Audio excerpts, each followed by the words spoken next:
SIRACH, or the book of Ecclesiasticus, chapter 29. Hear the word of God. On lending and borrowing. He that shows mercy will lend to his neighbor, and he that strengthens him with his hand keeps the commandments. Lend to your neighbor in the time of his need, and in turn repay your neighbor promptly. Confirm your word and keep faith with him, and on every occasion you will find what you need.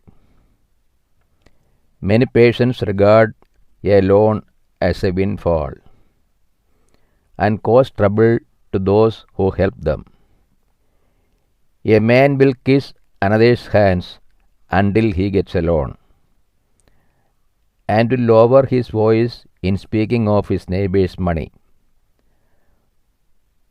But at the time for repayment he will delay, and will pay in words of unconcern, and will find fault with the time. If the lender exerts pressure, he will hardly get back half, and will regard that as a windfall. If he does not, the borrower has robbed him of his money, and he has needlessly made him his enemy. He will repay him with curses and reproaches, and instead of glory will repay him with dishonor. Because of such wickedness, therefore, many have refused to lend. They have been afraid of being defrauded needlessly. Nevertheless, be patient with a man in humble circumstances, and do not make him wait for your alms. Help a poor man for the commandment's sake, and because of his need, do not send him away empty. Lose your silver for the sake of a brother or a friend, and do not let it rust under a stone and be lost. Lay up your treasure according to the commandments of the Most High, and it will profit you more than gold. Store up almsgiving in your treasury, and it will rescue you from all affliction. More than a mighty shield and more than a heavy spear, it will fight on your behalf against your enemy. On granting debts. A good man will be surety for his neighbor, but a man who has lost his sense of shame will fail him. Do not forget all the kindness of your surety, for he has given his life for you. A sinner will overthrow the prosperity of his surety, and one who does not feel grateful will abandon his secrets, abandon his rescuer. Being surety has ruined many men who were prosperous, and has taken them like a wave of the sea. It has driven men of power into exile, and they have wandered among foreign nations. The sinner who has fallen into suretyship and pursues gain will fall into lawsuits.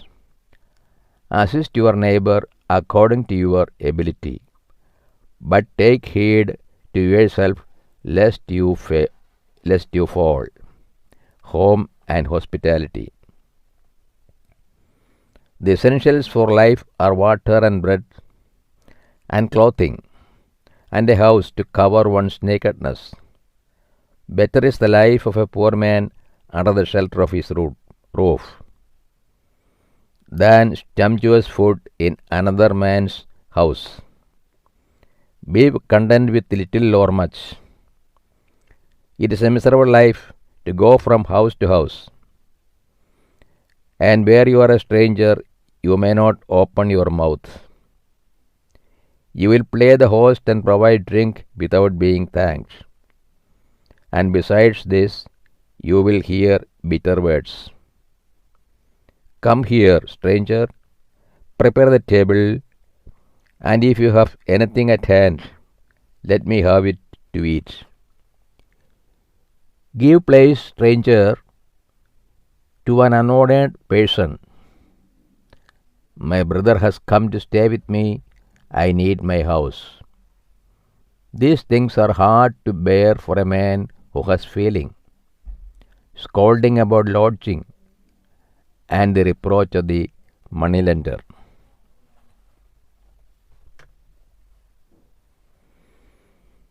The main themes of this chapter is about wealth,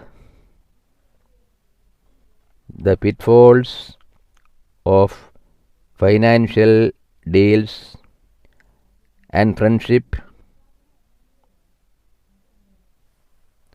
the importance of relying in God more than everything is once again highlighted.